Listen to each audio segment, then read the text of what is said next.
106.1 Jeremy FM, The Real Son of Jogja. Live longer, stay younger, Kanca Muda. Hai, selamat sore Kanca Muda. Assalamualaikum warahmatullahi wabarakatuh. Ya ampun, tumbenan ya ada suara Gina Kanca Muda teman kamu di sore hari ini. Ya, soalnya Gina di awal tahun ini mau mendapatkan hidayah. Setelah tahun 2023 gitu kayaknya suram banget di tahun 2024 ini. Kayaknya pengen ada yang beda gitu Kance Muda. Jadi kali ini di hari Jumat ini Kance Muda Gina bakalan nemenin kamu di Sosi Soma. Sana sini soal agama. Kali ini kita bakalan ngobrol bareng Ustadz. Kita kenalan dulu nih. Assalamualaikum Mbak Ustadz. Tes ya. Nah. Waalaikumsalam Kanya Muda, Mbak Gina. Baik, Kanya Muda, kali ini kita akan bahas ya, setelah kemarin kita bahas tentang resolusi ya. Kita kali ini di Jumat kedua sesi rumah awal tahun ini kita bahas tentang masalah syukur ya, syukur nikmat ya, atau kena laknat gitu kan. Artinya kalau kita nggak mau syukur pada Allah akan kena laknat gitu ya. Nah, jadi kata kuncinya gini Mbak Gina. Kalau tadi Gina bilang gimana cara dapat hidayah Ustadz? Ya, caranya adalah syukur nikmat. Ya, itu Kan dia selama tadi. ini kan coba Gina kan lahir dari orang tua muslim. Nah, itu kan disyukuri. Kan gitu. Alhamdulillah orang tua saya muslim. Sejak kecil saya diajari sholat, diajari puasa, itu disyukuri. Nah, cara nyukurinya adalah apa yang sudah ditanamkan orang tua itu dijaga. Gitu ya. Itu cara syukurnya seperti itu. Karena kalau kita nggak syukurin, nggak menyukurin itu, yang terjadi kan kemudian malas ibadah. Kan gitu. Disyukurin juga misalnya kita sudah misalnya kuliah. Alhamdulillah bisa kuliah. Kuliah sekarang tidak murah. Karena posisi masuk juga lumayan. SKS-nya walaupun negeri sekalipun sekarang SKS-nya itu tetap ya bunyi ya harganya. Artinya tetap bunyi harganya nggak seperti dulu ketika saya kuliah gitu kan. Nah, apa artinya? Ketika orang bisa kuliah itu adalah nikmat. Nah, fenomenanya sekarang ini Kancah Muda banyak yang nggak syukur nikmat. Ya, orang yang sedang kuliah, liatin orang yang, wah enak ya nggak kuliah sekarang kan entrepreneur kan. Lebih baik kita usaha aja bisnis daripada kita kuliah kan, toh nanti ijazah untuk apa. Ya, Nah, jangan gitu. Jangan gitu pola pikirnya. Orang-orang yang kemudian berusaha sukses, itu sebenarnya pengen kuliah dalam hatinya. Cuma waktu itu nggak punya duit. Sehingga dia kemudian jualan. Nah, dia fokus jualan dan akhirnya dia sukses. Nah, kamu jangan ngira ketika kamu kuliah akan kalah sama dia. Dia jualan tanpa kuliah aja keren, sukses. Apalagi kalau besok Anda setelah kuliah juga jualan, ilmunya lebih mantep, ilmunya lebih dapat, ilmunya lebih ada gitu ya. Jadi tetap beda ya. Yarfa'il ladina amanu wa lada'utu lima darajat. Jadi orang yang beriman dan berilmu itu pasti akan diangkat derajatnya sama Allah. Nah, jadi kita syukuri yang sedang kuliah-kuliah ini, yang kira-kira ini kan penyakitnya teman-teman kan dari dulu skripsi nggak selesai kan gitu. Iya, kamu Lebih ke juga. kayak capeknya sih. Iya. Kayak kita udah bersyukur nih. Terus kadang-kadang kalau ada masalah atau kesulitan apapun itu yang kadang-kadang yang bikin kita kayak enaknya jadi orang lain ya gitu. Orang lain enak jadi kamu. Oh iya. Jadi apa ya kan yang muda. Jadi fenomena sekarang ini yang bikin orang itu capek. Nah, jadi ini kenapa orang sekarang capek? Capek berumah tangga, capek bekerja, capek capek kuliah, capek banyak capek. Itu karena apa? Dia selalu bandingin dengan yang lain. Nah, contoh Mas Dayadi ini kerja di Kironimo misalnya, dia kerja beliau udah punya gaji dia, udah puluhan tahun misalnya udah kerja, udah nyaman di Kironimo. Tiba-tiba Mas Dayadi ketemu sama teman yang lain. Yang temannya kerja di radio juga, cuma radio Jakarta misalnya gitu kan. Terus pacarnya, "Mas kayak punyamu digaji berapa?" Kayak gini, "Ya sekian lah." "Oh cuma segitu ya?" Nah langsung Mas, "Emang kamu berapa?" "Wah Mas kalau itu uang makan saya aja." Wah langsung Mas itu tuh pulang dari itu masuk ke kantor tuh rasanya seperti masuk ke tempat yang nggak nyaman sekali. Kenapa? Karena habis dapat informasi tentang orang lain. Waktu dari Nah, luar tadi ya. ya jadi kalau kita sudah memutuskan diri untuk mencari informasi, untuk berani untuk bertanya, untuk searching, kita dalam hati sudah harus punya screening, gitu loh. Jadi kalau nggak punya screening pasti stres. Kalau kamu udah berani main Instagram, udah berani main Facebook, udah berani main-main sosmed, kamu udah siap baper. Anti bapernya harus punya. Kalau enggak masalah gede nanti. Ya, apalagi gitu. Termasuk penyakit hati nggak sih Ya kalau pasti. ngeliat orang lain? Iya, jadi kalau tidak diantisipasi, iri itu akan berubah menjadi hasad. Ini yang paling bahaya. Jadi kalau iri itu penyakit yang berbahaya tapi tidak sebahaya hasad. Jadi iri ini level SD lah mungkin gitu ya. Kalau sudah hasad tuh dia sudah agak kuliah dia. Agak tinggi ya. Agak tinggi, dia udah ngelempatin SMP sama SMA, dia kuliah hasad itu. Kalau iri itu cuma gini, saya lihat Gina kok, wah Gina ya. enak punya mobil ya, wah naik mobil enak sekali. Itu kalau saya cuma iri, kalau gitu gue harus bisa seperti Gina, gue harus kerja cari duit agar bisa beli mobil juga. Nah, itu iri Oh, ya. itu termasuk iri juga ya, Mas? Iri. Itu masih bagus. Ya, itu masih bagus karena iri yang dikelola. Iri yang nggak dikelola itu, dia beli mobil pasti ngutang. Nah, itu iri yang nggak dikelola. Iya, Kalau yang benar. dikelola, dia ingin menjadikan motivasi. Jadi berterima kasihlah terhadap Facebook, terhadap Instagram melihat pamernya orang-orang. Loh iya loh. Dengan adanya pamer orang-orang, kita kan menjadi iri kan. Nah, iri kita kan kita alihkan dalam bentuk kerja keras. Dalam bentuk kita mengoptimalkan potensi diri kan gitu. Loh, itu Gina aja baru kemarin sore udah bisa siaran. Masa gue nggak bisa? Gue juga bisa. Gue mau siaran live dari rumah sendiri pakai handphone ya Mas Deh. Ya live dari Facebooknya dia misalnya. Ya kan terserah urusan dia. Tapi bahwa dia kemudian tertantang iri sebetulnya sama Gina yang bisa siaran misalnya. Nah, dia kemudian mencari media lain walaupun dia masuk radio belum bisa. Dia kemudian wah pokoknya gue yang penting harus streaming sendirilah misalnya. Kan gitu kan. Atau dia bikin Spotify. Iso Mas deh, wong dhewe iso ya pribadi bikin gitu ya, yang ngisi materi sendiri, yang rekam sendiri, dia posting sendiri kan gitu kan. Bisa seperti itu kan bisa. Jadi zaman sekarang itu orang iri itu wajib hukumnya. Berarti kalau iri yang kayak gitu tuh bukan termasuk dosa ya, Mas? Disuburkan kalau bisa. Disuburkan iri yang positif ya. Tapi iri yang negatif jangan. Iri yang negatif itu bikin malas, bikin sukanya ngajak orang untuk ngerasanin orang, gibahin orang, itu iri yang negatif. Jadi kalau ada orang, misalnya aku nggak seneng lihat Gina punya mobil atau lihat Gina punya prestasi, saya nggak seneng. Itu kalau saya iri yang positif, saya akan ke tempatnya Gina. Gin, aku minta ketemu dong. Kita ketemu ngobrol ngopi. Oh, kenapa Ustadz? Yang kita ngobrol aja, ngobrol. Di situ saya kemudian cari info, kamu itu kok bisa beli mobil dari mana? Tapi halus carinya. Oh, ini loh Ustadz, saya itu sebetulnya bikin emping gitu di rumah. Emping. Oh, emping. Oh, jualan emping. Iya, alhamdulillah Ustadz, dari bikin emping ini saya bisa beli rumah, bisa beli mobil. Oh, emping Mbak, iya emping. Tapi kita kirim ke Eropa Amerika. Oh lah iya emping Amerika Eropa Amerika ya. Iya kan udah beda cerita kan gitu kan. Ya sama ketika kita lihat orang, kamu bisnis apa sih? Kok kelihatannya enak sekali cari uangnya. Iya nih, aku jadi penjual bensin gitu. Oh, penjual bensin. Berapa liter sehari? Ya banyak, tergantung tangki yang datang. Oh ternyata punya pom, kan kita nggak tahu juga. Jadi apa artinya? Ketika orang itu irinya positif, dia akan mencari sumbernya malahan. Gue iri sama Mas Day, saya ke rumahnya Mas Day. Bukan dalam rangka untuk nyinyir, dalam rangka ngaji. Saya mau menggali ilmu, gimana Mas Day bisa sukses? Gimana Mas Day bisa begini, begitu? Itu namanya iri positif. Iri negatif saya irinya sama Mas Day, saya ngajak Gina ngerasani Mas Day. Itu yang nggak positif. Oh, Gin, tahu nggak Mas Day itu? Oh iya kan. Nah, itu kan jadi iri yang negatif. Dan itu salah satu ciri nggak syukur nikmat di situ. Jadi nggak syukur nikmat itu akan membuat iri. Kalau dia syukur nikmat kan enggak. Mas Day kan sudah senior di sini. Jadi kalau punya rumah, punya mobil kan wajar. Usia dia udah senior. Jadi dia numpuk gajinya udah lama, nyelenginnya udah lama. Iya wajar dia punya mobil. Ya kalau aku selak kepengin padahal aku baru siaran 1 tahun, 2 tahun kan ya belum bisa. Apalagi kan ini masih ke kamar. Oke lah, aku tak bersabar dulu. Di situ muncul hikmah. Nah, jadi orang yang syukur nikmat itu kemudian tidak kemudian membuat menggunakan baju orang lain untuk bajunya dirinya sendiri. Enggak cukup. Enggak cukup, pasti enggak cukup. Karena apa? Beda gitu loh. Jadi beda porsi lah ya tiap orang ya. Ya beda. Jadi kalau dalam hal di syukur nikmat ini, kita ingin lebih menyampaikan ke kancah muda bahwa apa yang ada pada dirimu itu kalau nggak disyukuri saat ini, itu akan membuat kamu nggak nyaman. Apapun itu. Apapun itu. Apapun. Coba makanan. Kamu pas mau sahur, makanan cuma ada itu. Terus kamu bayangin makanan yang lain yang jadi nggak enak kan? Pokoknya adanya ini Bismillahirrahmanirrahim kan gitu. Nah itu kan. Ada orang yang tekniknya itu mungkin yang dimakan ini yang dilihat yang lain ya nggak apa-apa sambil lihat biar rasanya kayak yang ada di gambar ya nggak masalah, itu kan teknik aja. Tapi bahwa dia harus mensyukuri bahwa dia bisa makan hari itu karena ada orang di belahan bumi yang lain hari itu nggak bisa makan gitu loh. Jadi enak sekali terutama bagi ini yang saya untuk kancah muda ini. Jadi orang-orang yang kancah muda yang belum menikah masih jomblo, syukurilah itu dengan cara menjaga diri gitu kan. Ya gini loh.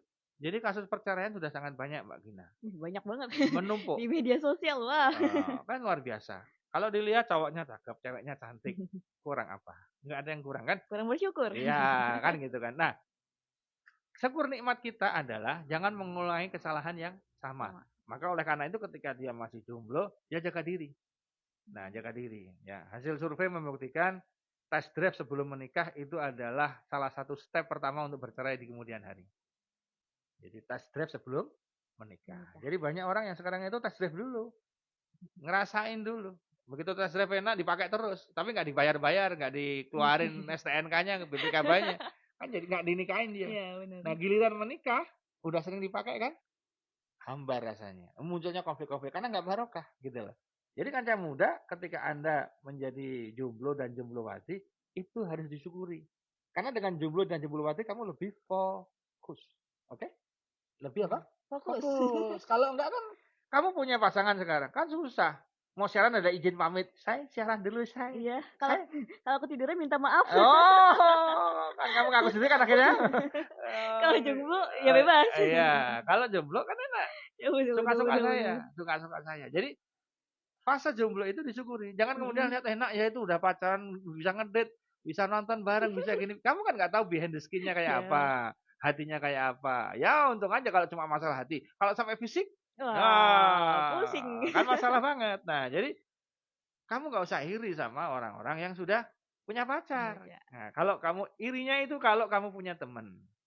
Teman kamu itu kelihatannya nggak pernah bawa siapapun. Kelihatannya lugu banget. Kelihatannya polos banget gitu kan. Orangnya bahkan secara wajah nggak begitu cantik. Biasa nggak ngangkat lah. Kalau istilahnya itu C per D kan gitu. Atau kan, jadi bukan B plus itu enggak. Jadi B per C atau C per D gitu kan. Coba banget tuh. Kan gitu kan. Jadi biasa banget. Tiba-tiba sat-sat menikah. Langsung jurat dapat undangan jurat. Loh, kan kita nggak pernah tahu postingannya. Nggak pernah share-sharean, nggak pernah gini. Dia ternyata rapi. Maka ingat. Kata Najwa Shihab itu. Apa yang membuatmu gagal? Karena kamu sering cerita.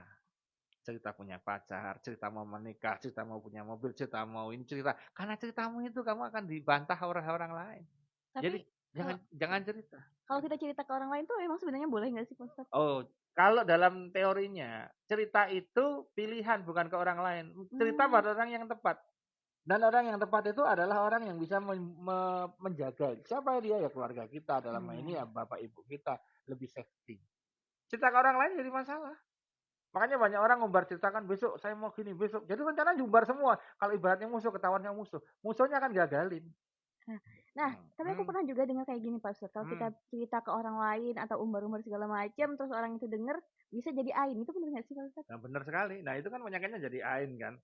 Ain itu kan orang nggak suka kemudian bawa energi negatif. Kita bisa sakit, kita bisa gagal, kita bisa jadi nggak konsentrasi. Banyak sekali hal yang kemudian bermasalah. Nah jadi apa ya? Saya pun baru belajar bagaimana untuk mengelola postingan ya. Kalau Jero harus posting karena dia promo. Ya benar. Ya kan? Bener. Tapi kalau saya pribadi kelola postingan karena postingan yang mewah-mewah kadang-kadang yang nggak sesuai kenyataan itu bisa berbahaya. Jika bisa berbahaya, membuat orang menjadi hidup di dunia lain. Nah, jadi dia lebih senang di dunia nyata, lihat handphone dia tertawa, sampai rumah dia mencucu, cemberut. Jadi yang betul kan enggak, di dunia maya itu santai aja. Nah, tapi di dunia nyata dia lebih bahagia. Jadi jangan jadikan dunia maya menjadi bahagia, dunia nyata menjadi kecewa. Lebih baik dunia maya biasa, tapi dunia nyata lebih bahagia. Itu kata kuncinya. Nah, kalau kita syukur nikmat, kita masuk ke sosmed, enggak baper. Dengar cerita, lihat postingan teman udah sampai luar negeri, udah punya rumah, udah punya mobil, udah menikah, jabatannya mentereng, duitnya banyak. Dia nggak baper. Tapi dia kemudian, wah, oke lah, ya Allah, semoga aku paling tidak bisa menyamai, syukur bisa lebih. Aku yakin atas izin dan ridhomu dengan ikhtiar dan doa yang luar biasa aku panjatkan secara rutin dan amal-amal soleh yang aku lakukan. Semoga engkau ridho berkenan untuk aku diangkat derajatnya olehmu ya Allah untuk sama atau melebihi dia. Amin. Dah gitu aja. Selesai. Kemudian kamu nggak usah baper. Kalau dia ke Jogja atau itu memang teman kamu kenal, ajak ketemu, sharing-sharing, ngobrol-ngobrol. Orang pada dasarnya diambil ilmunya mau senang dia. Aslinya. Dengan cara yang halus, sopan. Nah, aku seneng nih, kamu kelihatannya saya belajar dong, bagi-bagi dong, biar kamu dapat pahala juga, aku juga seneng nih. Coba, nah dia berbagi. dia berbagi. Nah, jadi nggak ada masalah. Makanya orang dulu itu seringnya tradisinya sowan. Apa tuh? Sowan itu pergi ke tempat orang untuk mencari ilmu. Ya, Jawa. Nah, anak-anak muda kita nggak pernah sowan. Yang ada kan nongkrong. Kalau nongkrong itu bukan cari ilmu, energinya negatif semua. Tahu nggak sih itu? Tahu nggak sih ini? Oh gitu ya. Oh gitu ya. Oh iya benar itu. Nah gitu kan. Yang terjadi kan crash malahan. Jadi pulang nongkrong bukan bahagia, resah semua. Karena isinya info semua. Info baiknya orang yang dirasani di situ ternyata baik-baik semua. Dia pulang itu membawa keresahan masing-masing. Atau mungkin ngerasani buruknya orang. Ketika pulang dia dalam hati yang begini.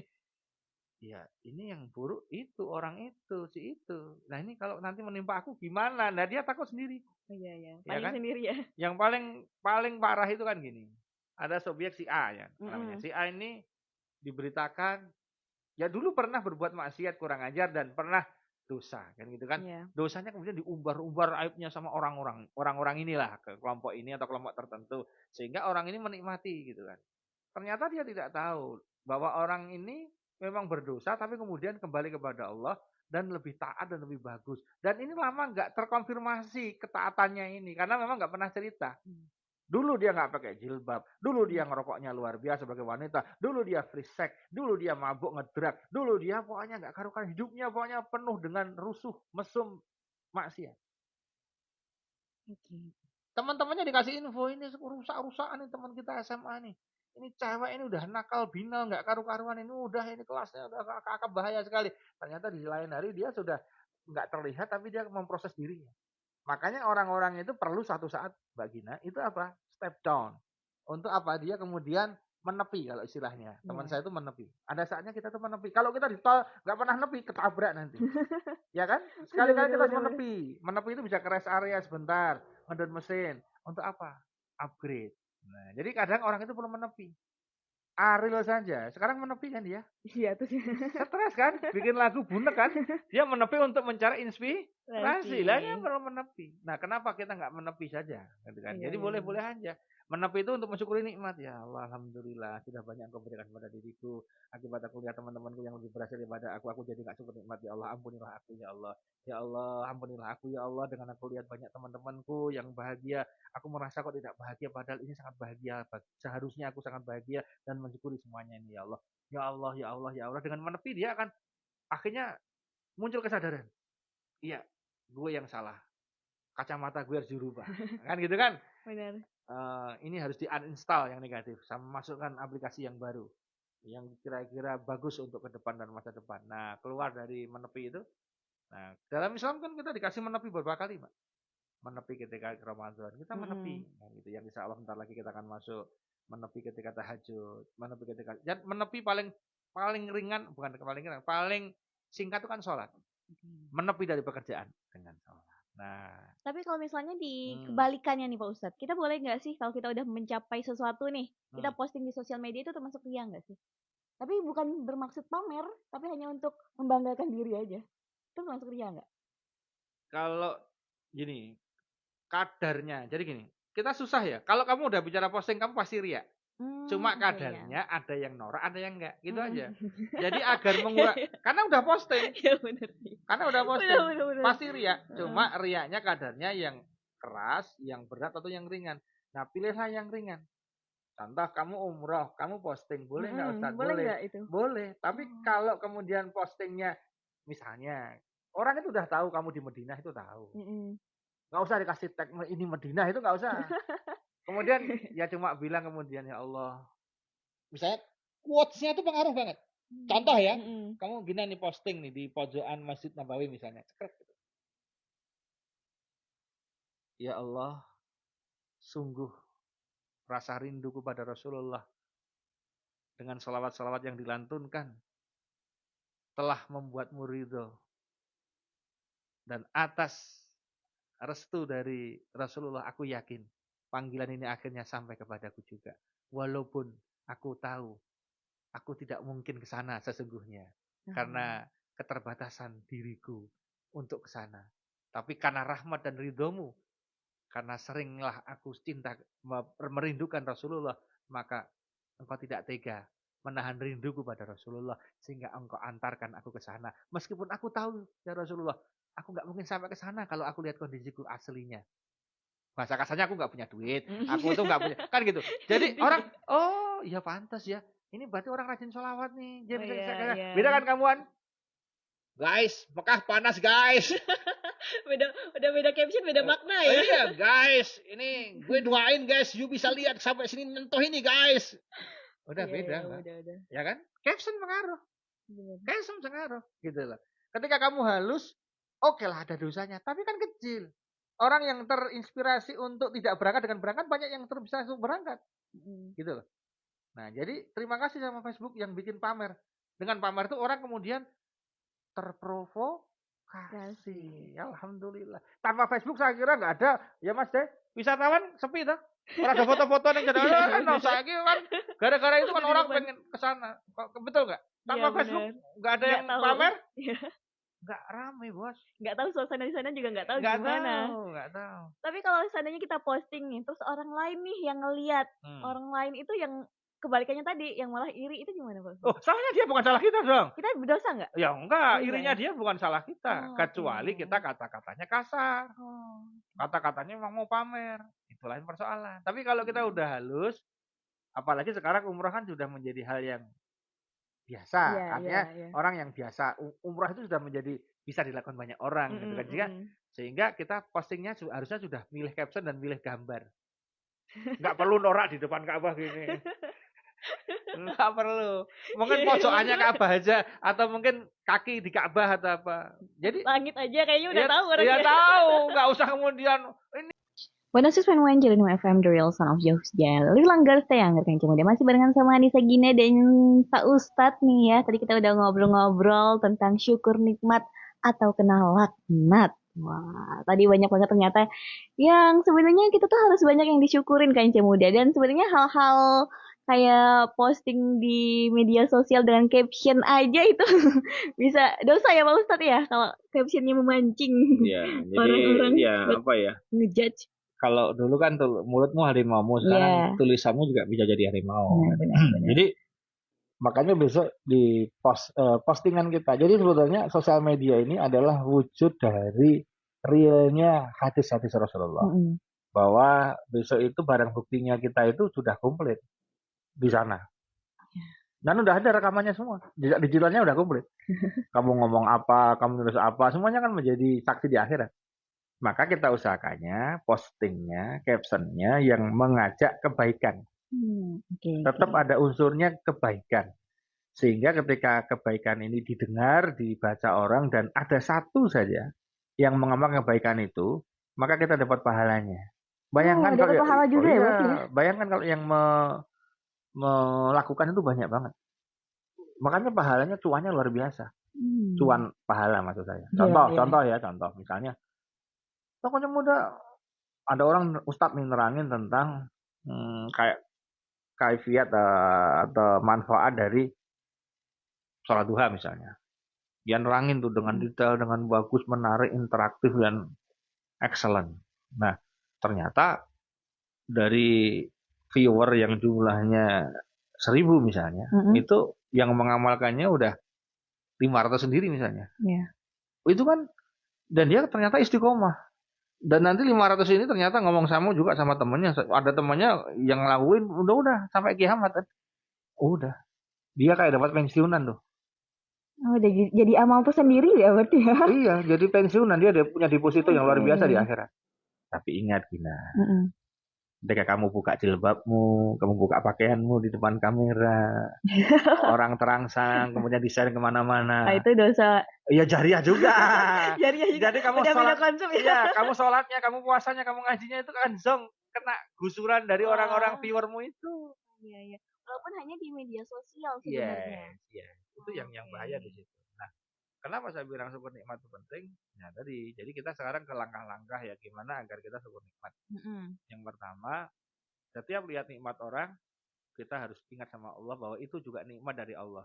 Dan kamu juga dikasih sama Allah. Kalau kamu kepengen nikmat itu mintanya sama Allah. Jangan minta sama orang, jangan iri sama orang. Itu enggak porsinya. Karena rezeki itu yang ngatur Allah. Kamu enggak bisa nyalain Allah ngatur-ngatur itu. Terserah Allah kan ngasih dia lebih. Nah, kalau kamu minta mau dikasih lebih, kamu minta sama Allah. Kalau kamu belum dikasih lebih, berarti Allah punya rahasia untuk kamu. Contoh, dia dapat uang banyak, belum tentu dia bisa menjadi bahagia. Sekarang saya tanya, kan ada dialog yang cukup menarik sebetulnya dari antara Gus Bahak dengan santrinya yang nongkrong di warung kopi. Sampean bahagia mboten Kang? Mau bahagia aku loh. Lebih bahagia jenengan atau yang punya mobil A itu? Merek A yang dari T itu ya, yang buat gede itu yang sering dipakai macam-macam artis. Loh, penak aku loh Gus. Lebih bahagia saya, lebih intinya lebih enak saya. Loh kenapa? Loh saya santai hidupnya. Saya nggak kerja. Saya makan. Nah dia kerja terus. Berarti kan kaya saya sebetulnya. Orang kaya itu kan orang udah levelnya nggak kerja. Iya. Iya kan? Serius kan? Dia udah nggak santai banget. Dan saya sudah nggak kerja sekarang gitu kan. Dia pun menikmati.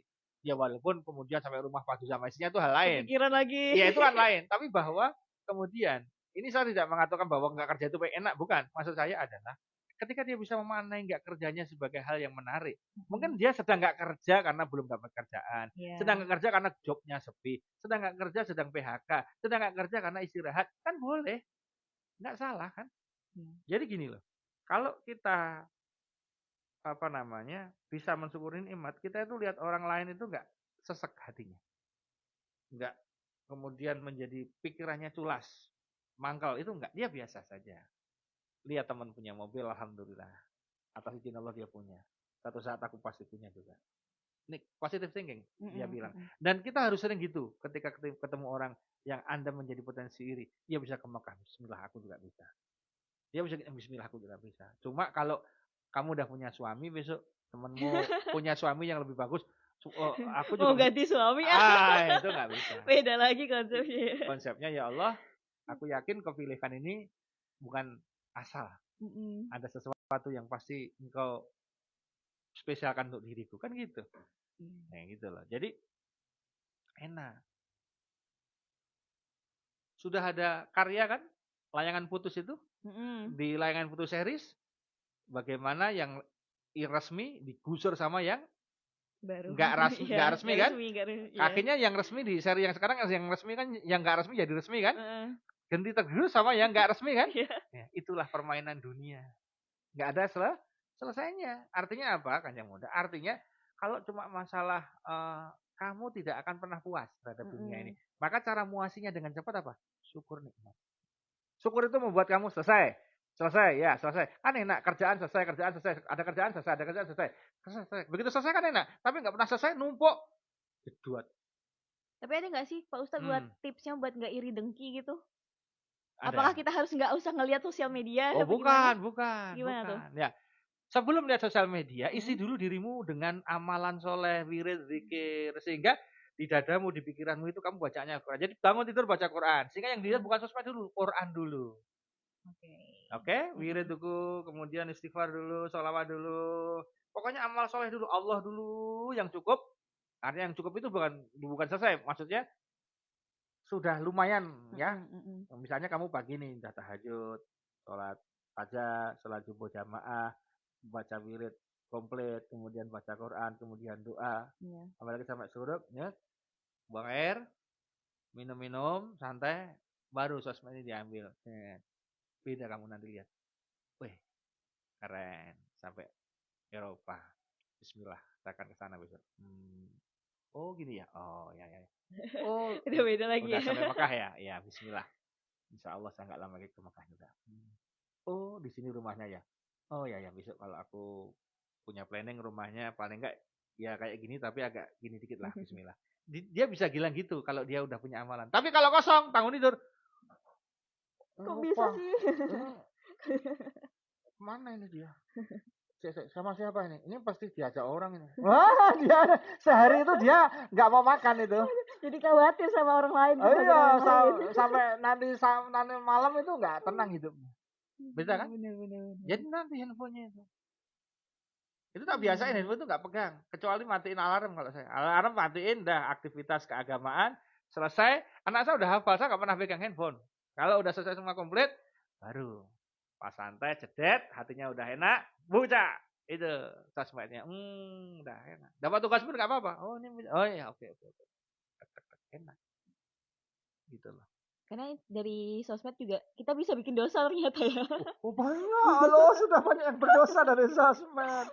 Yang awalnya nggak ada kepikiran gitu kan, buka sosmed, ngeliat orang gitu, mulai. Apalagi kalau ngelihat komen-komennya tuh sering ke bawah gitu loh Pak Ustadz. Kayak yang awalnya kita biasa-biasa aja ngelihat orang itu, terus ngelihat komentarnya ke arah negatif, kita ikut-ikutan gitu. Iya, mikir ke sana juga. Ya, itu bahaya ya. Makanya di sosmed itu ketika kamu share hoax, kalau bahasanya tren kan hoax, kalau bahasa kita kan fitnah. Apalagi kemudian fitnah itu, bayangkan kan fitnah itu kemudian tidak pernah direvisi dan dibiarkan sampai hari kiamat. Udah, berapa banyak orang yang mempercayai gara-gara kamu loh. Maka dosanya kamu tanggung sendiri itu, banyak orang yang percaya itu. Oh, keren kan? Keren dosanya maksudnya. Maka berbuat kebaikan di sosmed itu multiplayer effect. Kalau dosa ya multi dosanya, kalau pahala ya multi pahalanya. Gitu. Maka berhati-hatilah ya. Oke, jadi tipsnya tadi, jadi kalau kita pengen syukur nikmat ya pokoknya disiapin dulu nih hatinya ketika mau buka sosmed dan sebagainya. Nah, terus yang selanjutnya adalah rajin-rajinlah kita untuk istighfar.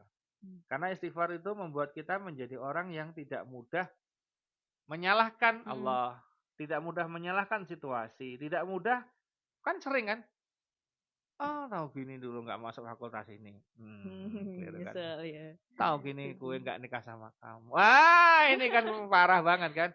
Tahu gini dulu nggak sana. Tahu gini, tahu. Akhirnya dia pernah bahagia. Semuanya dia salahin. Semuanya jadi kambing hitam dalam dirinya. Dalam kehidupannya lingkungannya kambing hitam semua. Jadi nggak dia nyalain semua, dia nggak mau salah. Padahal salahnya di dia. Coba kalau dia kemudian balik, alhamdulillah ya Allah, kenapa aku masukkan ke fakultas ini? Berarti ada fakultas ini, ada sesuatu yang menarik dan ini penting untukku. Gitu kan, ternyata harusnya gitu. Nggak usah menyesal pilih fakultas itu. Pokoknya fakultas ini harus aku selesaikan dengan sebaik-baiknya. Ilmu ini penting. Nanti kalau aku kepengen fakultas lain, aku S2-nya aku ambil. Itu caranya kan, S2-nya aku ambil. Itu caranya. Tapi untuk suami nggak bisa loh Mbak.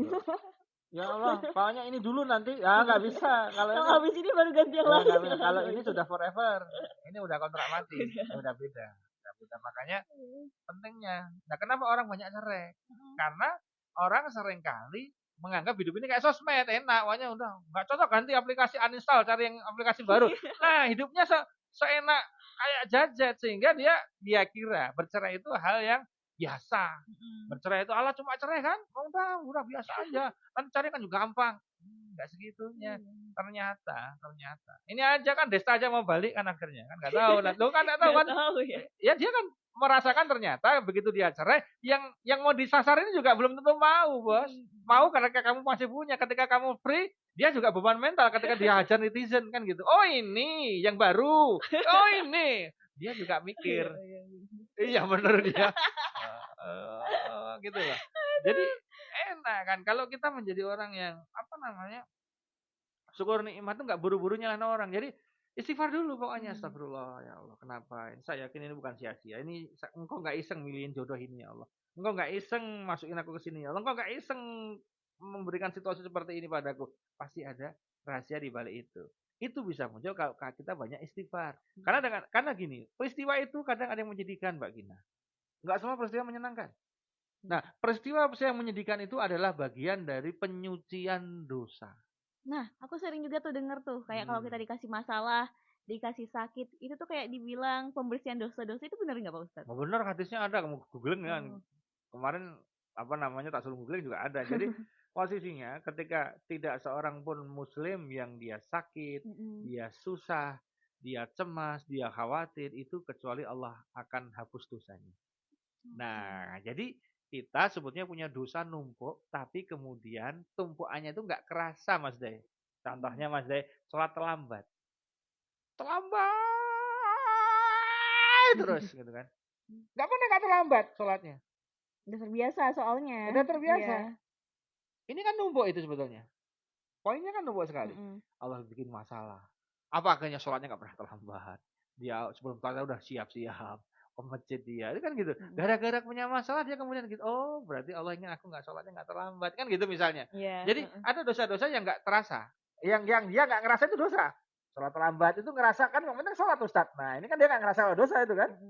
Kan gitu misalnya. Sebulan tanpa Quran. Wah.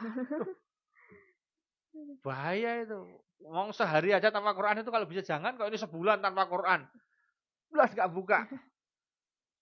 Tapi ada juga nih Pak Ustadz orang yang bersyukur kayak ngerasa bahagia malah kayak jauh nih. Tapi justru kalau dia ada masalah yang baru balik beribadah. Di saat dia bahagia, dia bersyukur segala macam, tapi dia malah jauh dari ibadah. Karena dia ngerasa aku nggak ibadah aja aku bahagia. Tapi giliran sedih baru balik. Itu gimana tuh? Ya masih normal. Makanya kamu mau pilih yang mana? Nggak normal, normal atau abnormal? Kalau abnormal bagus. Ketika dia susah, dia tetap yakin sama Allah memberi pertolongan. Ketika dia bahagia, dia lebih yakin sama Allah. Kan keren. Jadi ada orang. Jadi kenapa Allah ngirim surat pesan berupa masalah dalam kehidupan kita? Itu agar kita ingat sama Allah. Kenapa? Berarti kita jarang ingat sama Allah. Nah, ketika dia bahagia, itu orang sering lupa sama Allah. Maka Allah dalam Quran itu kan keren sekali. Ingatlah aku kata Allah. Ingatlah aku ketika kamu bahagia kata Allah. Karena kalau kamu ingat aku pas bahagia, maka aku akan ingat kamu ketika kamu susah. Keren nggak? Jadi kalimatnya ini kan nggak lazim. Kalimatnya itu nggak lazim. Jadi firmannya Allah itu nggak lazim. Di dalam bahasa Indonesia maksudnya. Firmannya lazim. Cuma kalimat yang dipilih sama Allah, diksinya itu kalau dalam tata bahasa Indonesia kan nggak lazim. Kan harusnya, Gin, kalau aku ingat kamu, kamu ingat aku. Kan gitu kan? Ini enggak. Allah kan kalau engkau ingat aku kata Allah, kalau engkau ingat aku pas bahagia. Jadi pas bahagia kita ingat Allah, maka Allah menjamin pas kita susah Allah ingat kita. Kan harusnya kebalik. Harusnya kan kalau kamu susah ingat aku dong. Kan gitu kan. Kalau kamu susah ingat aku ingat kamu kan enggak. Ini Allah bilangnya kalau kamu bahagia, pas kamu bahagia ingat aku, maka aku akan ingat kamu pas kamu susah. Ini berarti Allah ngasih kesimpulan. Banyak orang pas bahagia enggak pernah ingat sama Allah. Nah, begitu ada orang pas bahagia ingat sama Allah, wah itu Allah paling seneng. Nah, tapi ada juga orang yang iri kayak gini Pak Ustadz. Jadi dia tuh ngelihat orang bahagia, tapi kayak dia tuh nggak pernah sholat, tapi kok hidupnya bahagia terus ya? Aku sering sholat, tapi kok susah terus ya? Itu gimana Pak Ustadz? Enggak, bahagia dengan, jadi bahagia domain hati. Sukses itu domain materi, oke? Kalau kamu bicara sukses itu domainnya materi, uang, rumah, mentereng, keren, itu domain sukses itu material. Tapi bahagia itu enggak domain itu, domain hati. Kamu enggak pernah tahu ketika di dalam mobil dia senyum atau mencucu. Kamu enggak pernah tahu kan? Kamu enggak pernah tahu ketika di rumahnya yang mewah megah kayak hotel itu dia tidurnya bisa nyaman atau tidak. Betul enggak? Kamu enggak pernah tahu karena domain bahagia itu hati. Kalau domain sukses itu materi, jadi kelihatan. Jadi mohon maaf Gina, kalau kamu sholatnya bagus, tekun, solehah, kamu tahajudnya keren, tapi kamu besok ketika sudah menikah kamu nggak punya apa-apa, kamu dianggap nggak sukses. Selesai, itu dunia. Kamu nggak boleh protes, itu dunia. Tapi kalau kamu kemudian tetap bisa bahagia, itu bisa. Orang lain nggak tahu karena bahagia yang bisa menikmati dirimu dan keluargamu. Kalau sukses itu terlihat secara materi. Jadi kalau bicara kacamata sukses, jangan baper. Sukses isinya mobil. Mobilmu apa? Motormu apa? Rumahmu di mana? Model tipenya kayak apa? Dapurmu kayak apa? Interiormu kayak apa? Desain rumahmu kayak apa? Itu dunia ya. Iya, kerjaanmu di mana? Gajinya berapa? Jabatanmu apa? Enggak kelar-kelar itu ya. Loh lah iya. Panjang. Jadi makanya Quran Mas Day. Quran lu lihat tuh, Robbana atina hasanah. Hasanah itu apa artinya? Membahagiakan. Bukan sukses loh. Tolong dicatat. Jadi sukses dunia akhirat itu agak ngawur. Yang betul kan bahagia dunia akhirat. Di akhirat itu kan ukurannya bahagia. Bahagia itu surga. Hatinya seneng kan. Nggak mungkin aku di neraka tetap seneng. Nggak ada. Kamu masih nggak bahagia di neraka. Oke? Clear. Kamu di surga baru bahagia. Maka di dunia ini yang kita cari bukan sukses. Tapi bahagia. Karena ukuran sukses itu sangat material. Dan itu sangat tidak bisa dikejar semua orang. Ingat. Semua orang tidak bisa ke semua orang. Hanya sebagian orang. Betul nggak? Di kampung. Kenapa sebagian orang? Gina, ini pertanyaan kamu tak geder saya sebagai dosen ini. Kenapa sebagian orang? Karena biar ada suksesnya. Kalau semua punya rumah, semua punya mobil bagus, siapa yang sukses? Nggak ada. Ya kita kelihatannya juga biasa aja. Biasa karena semuanya ada tantangan. Semuanya bisa dan bisa kan? Kalau semua bisa beli mobil merek tertinggi semua, punya rumah mewah semua. Gak ada motivasi juga dalam hidup. Terus semua yang susah siapa? Gak ada kan? Gak ada. Gak ada. Sukses apapun masih ada yang lebih tinggi lagi. Iya, makanya kita jangan pernah doa minta sukses. Bahagia. Iya gitu. Kalau sukses ukurannya selesai. Okay. Suksesmu itu gak lama. Wah, sukses jadi manajer. Temannya langsung jadi direksi pimpinan utama. Dia manajer kan di bawahnya. Iya. Direksi akan kalah dengan komisaris atau dengan apa kan gitu. Ada selesai semua kan. Betul nggak? Benar. Jadi deret sukses itu memang agak menyesatkan. Nah, makanya Quran bicaranya hasanah. Bidunya hasanah berarti hasanah. Lihat nanti di googling hasanah itu artinya apa? Bukan sukses, hasanah itu bahagia. Iya, happy. Dan happy itu yang urusan hati, urusan pikir. Maka orang di atas kasur yang nggak empuk tapi bisa tidur ngorok sampai ngiler sampai mimpi itulah bahagia dibanding orang yang tidur di kamar hotel berbintang dengan mimpi buruk. Jangankan mimpi buruk, mimpi aja nggak bisa karena nggak bisa tidur. Masalah gitu. Oke, itu tadi Gajah Muda ya. Kita ngebahas tentang syukur, nikmat atau kenal nikmat. Itu tadi kesimpulannya juga nih, gimana Pak Ustadz? Ya baik, jadi kesimpulannya kan yang mudah. Marilah di 2024 ini kita lebih banyak untuk memperbesar rasa syukur dan menghilangkan rasa kufur. Ya, kufurnya kita tekan, syukurnya kita naikkan. Karena apa? Karena kita akan berhadapan ke depan dengan bombardir informasi yang luar biasa, dengan sajian postingan yang luar biasa, yang kalau Anda nggak kuat hati dan pikirannya, gila. Benar, Insya Allah. Itu dia tadi Kancah Muda ngobrol-ngobrol santai kita barengan sama Pak Ustadz ya di sesi Soma kali ini, di hari Jumat kali ini. Semoga ya kita semua bisa tobat tentang penyakit iri hati yang gak bersyukur, yang lihat orang bahagia sedikit, kita langsung iri. Kancah Muda ya, semoga kita bisa lebih bersyukur ke depannya. Oke, nanti ketemu lagi di sesi Soma Jumat depannya setiap hari Jumat dari jam 4 sore sampai jam 5 sore Kancah Muda. Kalau gitu aku Anissa Gina pamit.